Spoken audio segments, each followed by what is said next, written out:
Hey, what's up everybody? The Destroyer here, and welcome back to another cast of the Rise of the Witch King, patch 2.02, version 5.0.1. Today we have a 2v2 on Buckland, and let's get into it. Our players today are MooseGoose, also known as special guest, in the bottom right as Goblins, and his partner today is Till as Mordor. The opposing team we have Bushit as Isengard, and his partner is vic-chan as the Elves. Alright, so Elves and Isengard versus Mordor and Goblins.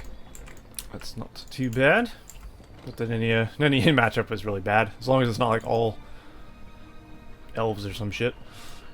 Should be interesting enough, I suppose. I'm going to be referring to MooseGoose as special guest, just because it's easier for me to remember. That's what I know him as. So special guest will be opening with a couple trees there. We got an orc pit being thrown down after two slaughterhouses, getting a third slaughterhouse. Till is doing so. Isengard is going for the old clan steading. So Bushit will be getting Wildman, undoubtedly. I highly doubt he's going to go for early axe throwers, that's quite expensive. And vic-chan is going for Elves, going for Lorien Warriors from the barracks. After two trees, and then he gets his third tree up there. Those are quite safe tree placements, very close to the fort. So they'll be very well defended by the fortress. As you see, like other players, putting them a bit farther out. I'd imagine vic-chan is taking a little bit of hit of economy-wise to do that, putting them so close. But let's keep them safer, so it might be worth it. First battalion of orcs on their way to Bushit's base here. And he will have some wildmen ready to engage. And then, of course, we have some goblins. We have two goblin caves already up from special guests, getting goblin warriors pumping out. And then he does have a third goblin cave on the way already. He's doing this off 3 tunnels so far. Looks like everyone's converging in the center here. Everyone probably wants a piece of that outpost. Looks like Mordor is actually going to claim the outpost first. Although Bushit, I'm sure, will knock it down immediately to make it so he doesn't manage to get anything out of it. He probably will at least get one tick off of it, though. Which really kind of makes it worth capturing. Plus it keeps everyone else from capturing it. So, Till did the right thing there, capturing that thing. Uh-oh, vic-chan's builder is in a bit of trouble. He doesn't need to get out of there. He has taken a bit of damage, and he's taking poison damage. That's not good. He's going to lose a builder. Oh, that's unfortunate. So vic-chan losing a builder early on to some goblin warriors. Probably should have thrown down a wall hub to save him. So maybe he didn't have the money or didn't have the time to react. Not sure. But costly nonetheless. The wildmen fending off the orcs well enough. They do outclass the orc warriors, of course, and with the crossbows behind, they are quite effective. The wildmen, a crossbow spam is pretty good. Of course, orcs and orc archer spam is also pretty decent. As you see, these wildmen are not very good against orc archers. They do fall quite easily. Goblins fending off the first battalion of elven warriors there pretty easily. Strength in numbers, and the poison blades, of course, do help a lot. So that will be quite useful. Continuing to raid vic-chan's farms there. Working down another Malorn tree. Probably won't get that one. vic-chan does have elven Lorien archers as well as Lorien warriors there. So he should be just fine for now. We got 3 battalions of orc archers and 2 battalions of orc warriors here from Till. He does have 3 orc bits now. Let's take a look at powers while we have time here. We'll take a look at the command point limit as well. So we are observing vic-chan, who has not bought a power yet, and he has 400 command point limits. 400 command point limit from Till, Mordor player, and he does have the eyes. You see there, he just throws it down on his guys there. Bushit does have a pikeman out on the field now in Porcupine. MooseGoose special guest has war chant and 400 as well. Pretty much everyone's sitting at 400 command points. Except for Bushit Isengard, who has a 450, and he did go for war chant. As you might imagine. And it looks like he is being overwhelmed by orc archers there. That could be a problem. And we also have some goblins in the base here as well. Which should be a problem for Bushit. Meanwhile, we have An additional problem for vic-chan, he is being swarmed by goblin warriors as well. Can be a bit hard to deal with.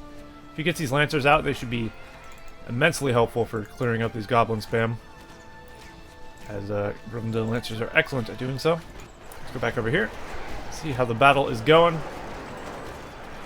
Seems these orc archers are definitely putting in some work, killing lots and lots of guys. He is going to retreat though, as he is out of melee troops and he is taking lots of crossbow fire. Bushit now has what, 3 battalions of crossbows.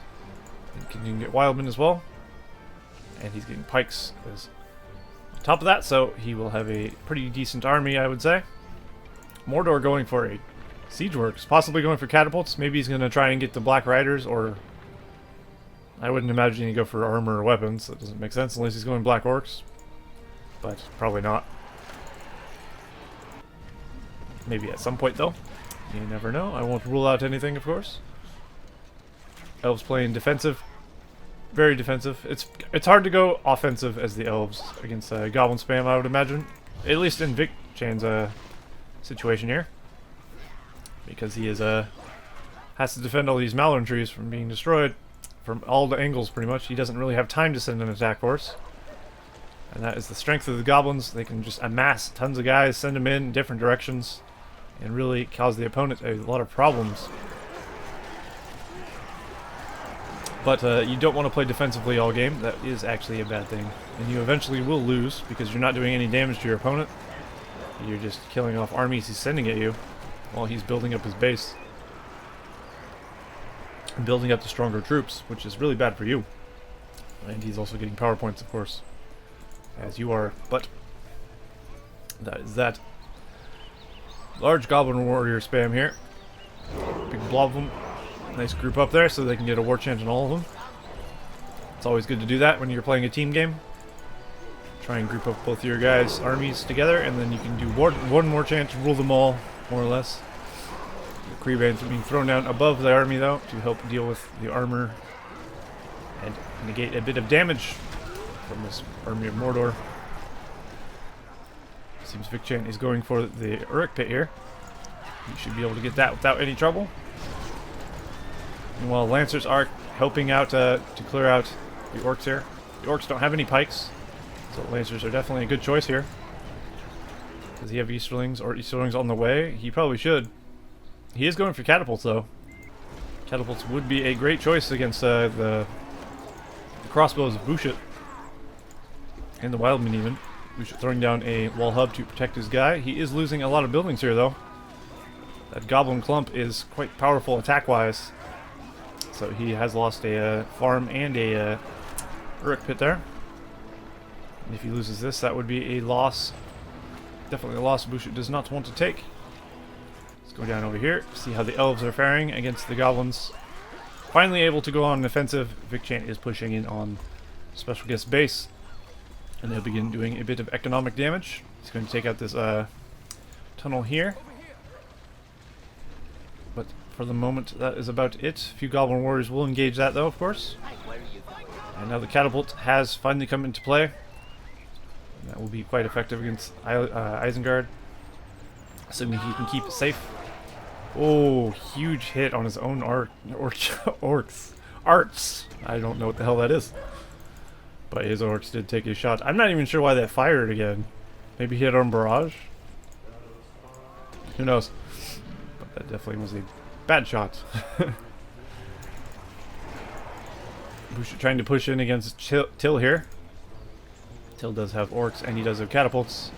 And catapults, as you might imagine, are quite effective against these crossbows. You should probably focus down these. He is trying to target these though. That makes sense, so he can try and save his slaughterhouse. Bushit doing a great job of repositioning his guys though before they get hit with the crossbow or the catapult fire.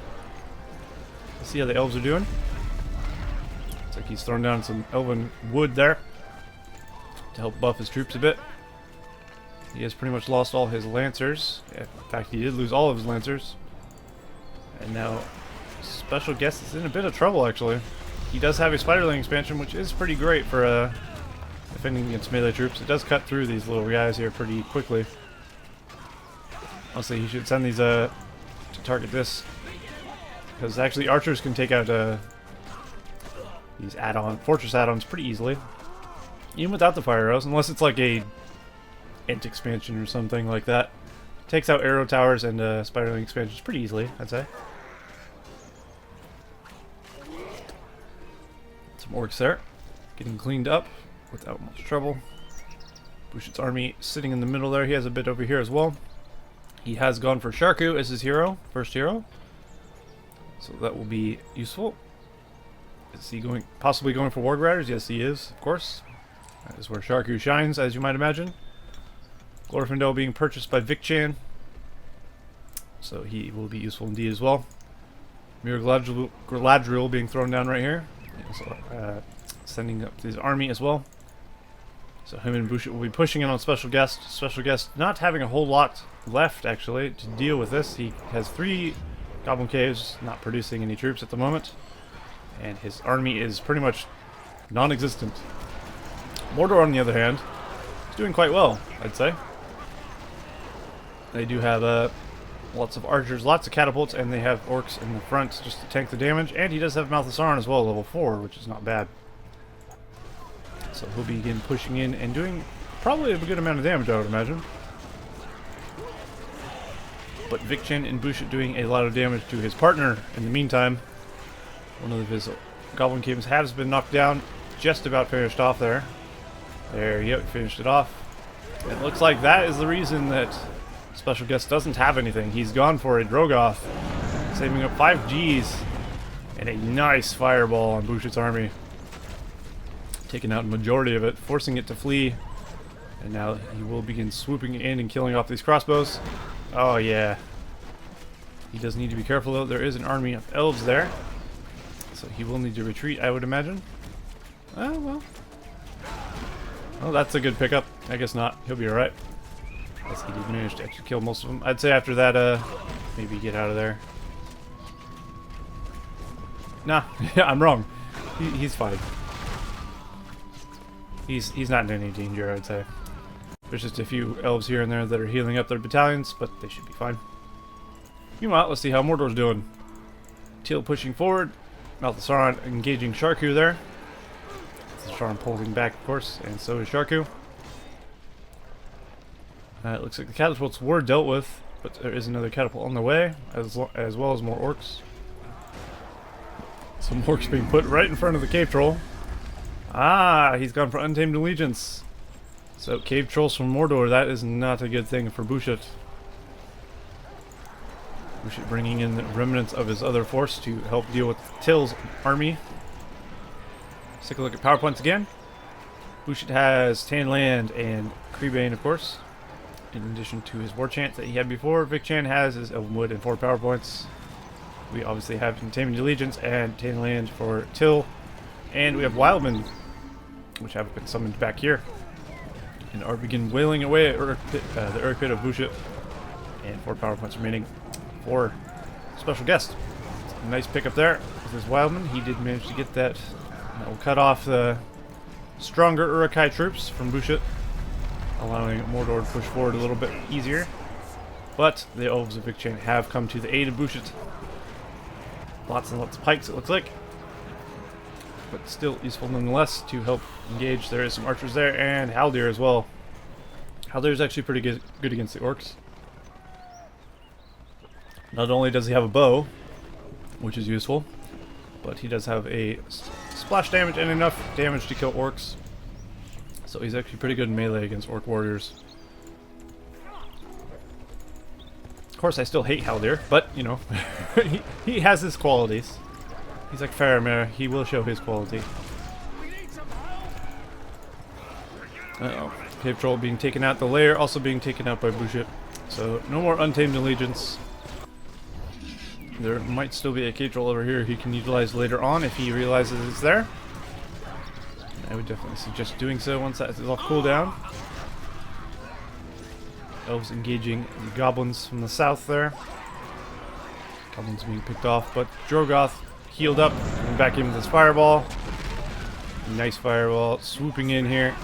Probably should have swooped on the archers first, but doesn't really matter. He's going to clean them all up, I would imagine. That was a nice miss. Drogoth definitely doesn't play basketball, because he is not good at shooting. Or aiming, I should say, rather. His shot was fine. Some archers there. He will need to back those up. That's not enough to take out a Drogoth by itself. Let's go over here. There's a big engagement between Army of Mordor and Isengard. These guys are level 5, whatever those are. Crossbows. Sarku does have some hordes with him. It'd be great against these archers here. Trampled nicely. And also targeting down the catapult, of course, as you might imagine he would do. Catapult is the most dangerous thing of all. Ooh, Drogoth getting a huge hit on Bushit's army, though. That was the level 6 Fireflight move. So that did pretty much wreck Bushit's shit right there. And he will begin cleaning up Bushit's army. Nope, guess not. Bushit doesn't have a whole lot in way of anti-air at the moment. He will need probably need axe throwers and crossbows together to take down Drogoth, I would imagine. Before that Wildman upgrade buff thing, where they're allowed to get forged blades, Isengard had always had trouble with dealing with anti-air, I feel. Or dealing with air. Their anti-air was weak. The only thing they really have is lurts on his bow mode.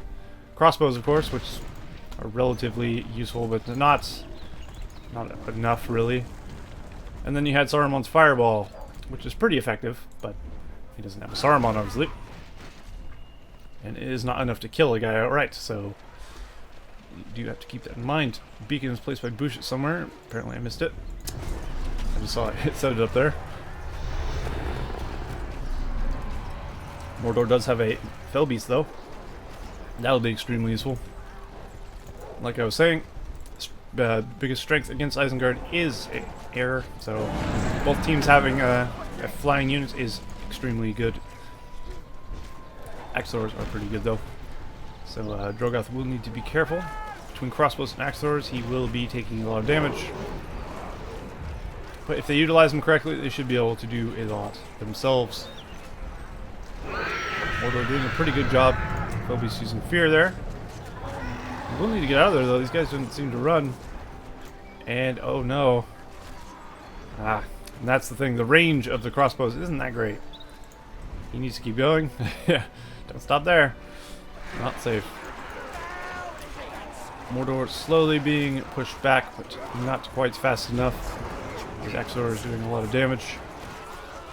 Axe throwers do a lot of damage, as you see there, taking out these Easterlings with ease. Also, it does help there's a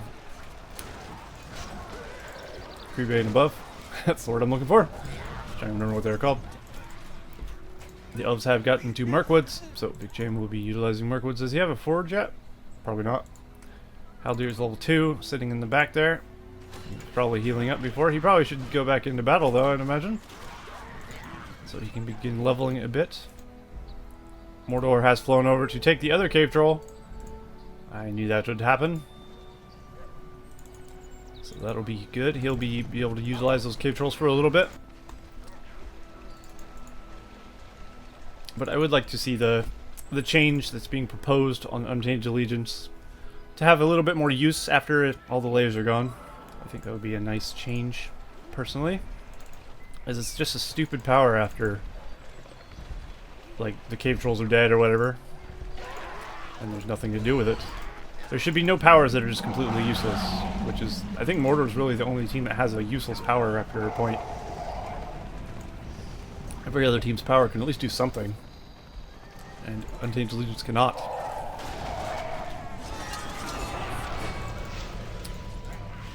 And a big attack from the Goblins coming in. A worm being summoned in as well. Although not in the best position, it seems. It's just sitting there. It does need to reposition. You should probably do that. Come on, special guest. Reposition your worm. You're wasting its time. Oh, that's brutal to watch. He realizes there's a lot going on. I'm sure he's sending in another wave. Doesn't realize his worm isn't doing anything. And there it goes. But it has wasted a lot of his time, like I said. Drogoth's still alive there. Well, never mind. I guess you can't expect too much when you're flying into an army of Mirkwoods and Lorien that are rally called. And with Haldir as well. I'm getting picked off there. Glorfindel as well here. Looks like he will take that lumber camp out from Bushit. Bushit pushing forward on Till here. Till doesn't have quite as big an army as Bushit, it seems. Although he does have a catapult. Well, temporarily have a catapult. That is getting overwhelmed. Wargrider's making short work of that. Till does have some Easterlings, fortunately, so he will be able to at least fend off the Wargriders somewhat. Although running away from them might not be the best idea. Oh, but it does manage him to get a nice hit, although he does lose the Mouth of Sauron. That is unfortunate. I guess that is the risk you run of keeping Mouth of Sauron on foot. He's not really that quick. He can't get away from Wargriders. But he did manage to get a nice shot off on the Wargriders at least. Maybe even on the Mouth of Sauron and killed him himself, I'm not sure, but either way, the Mouth of Sauron is dead. So that is unfortunate. He will need to rebuy him if he wants to get him back, of course. And that's never cheap. Kamul making a big mistake. Oh, he does have that fear ability, thank goodness, and he can get out of there. As those Axors are just monstrous. Axors and crossbows do a great job of taking down the Fell Beast. So really, Isengard in this patch do not have any trouble with anti-air at all, I would say. The crossbows and the Axors together do a great job of killing any flying units, as long as you utilize them correctly. And of course Lurtz is there with his bow, which helps. Mordor trying to do a little bit of damage here. He does manage to get a furnace, which is nice. Nice little porcupine formation underneath that, but a Watcher is summoned under it, completely obliterating any guys Till had in the area, allowing Bushit to push forward against Till, who doesn't have much. He only has 2 battalions of Orc archers. He will have more soon enough, though. And he, of course, he does technically have 3 battalions, if you count that as a battalion. Let's go over here. What do we have?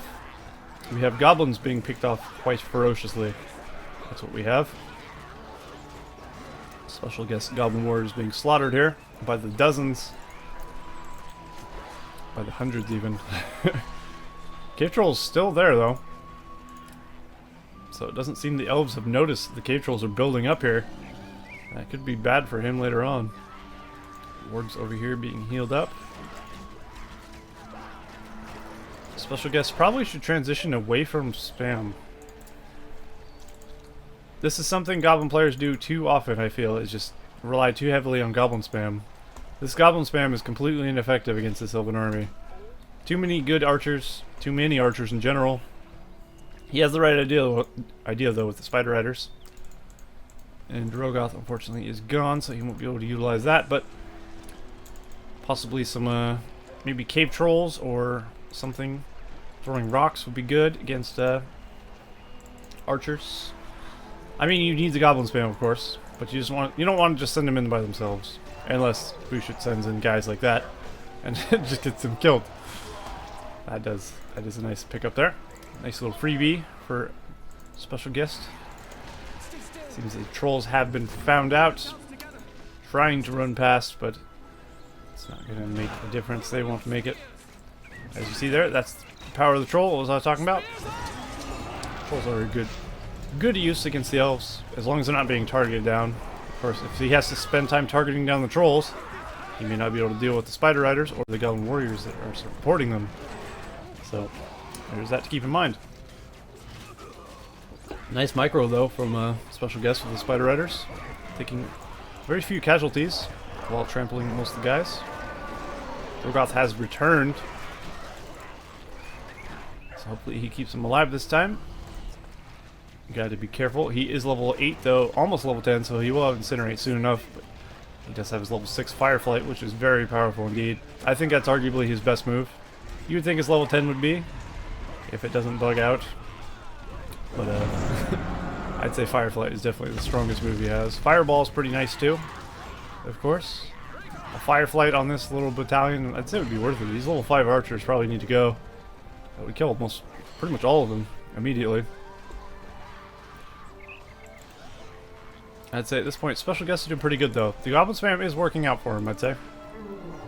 But he definitely should be supporting him with Spider Riders and possibly going for Fisher units as well. I think at this point he probably is Scavenger, I would hope. No. He's actually going straight for Balrog, I think? Can't argue with that.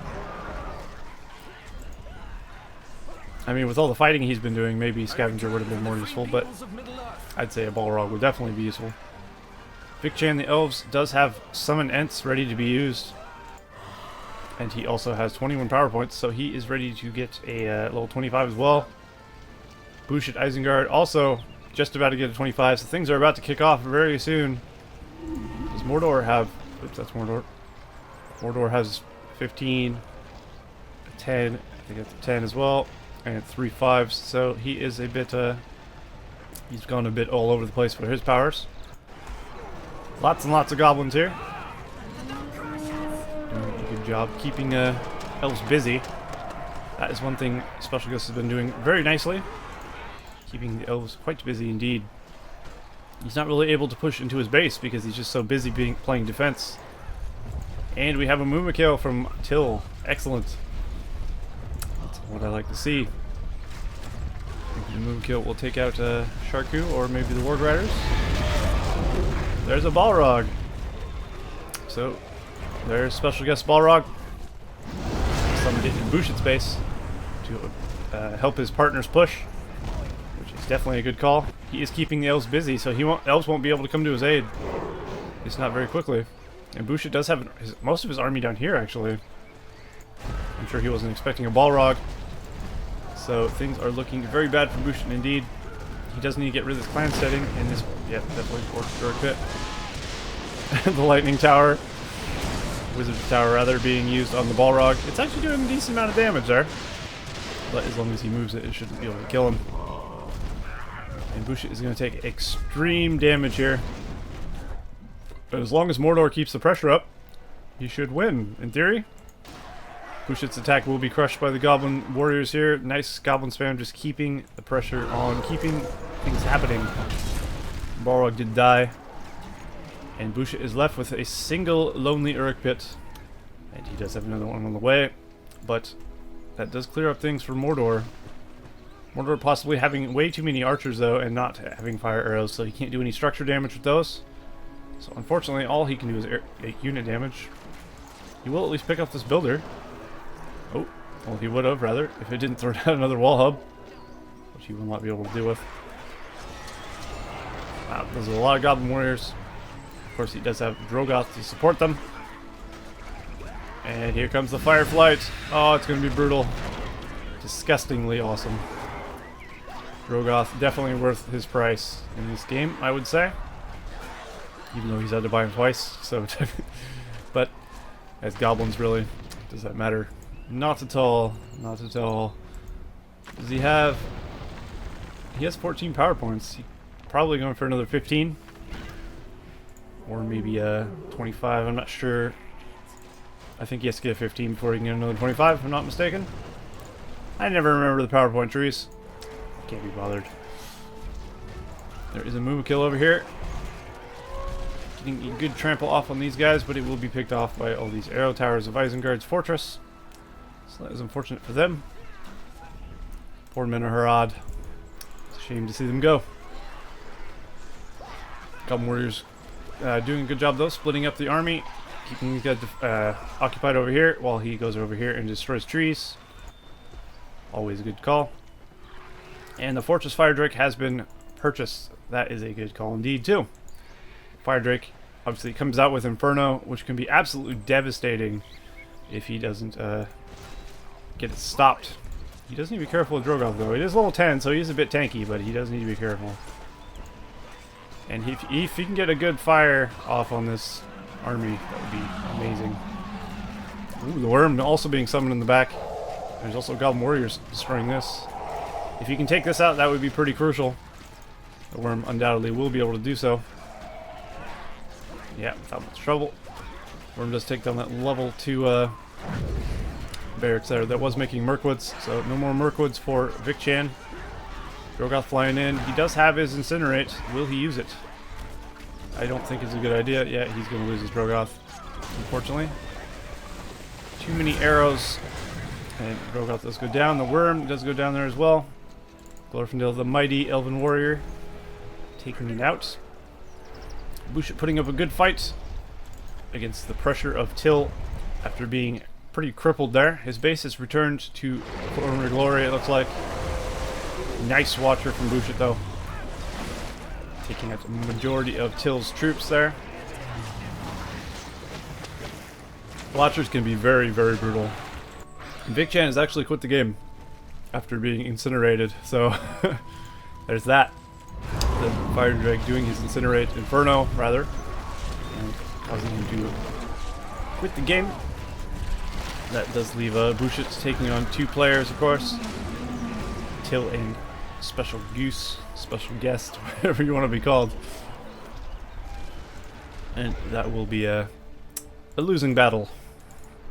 That's Mordor. And Goblins will be overwhelmingly strong, and Bushit has quit the game. There you go.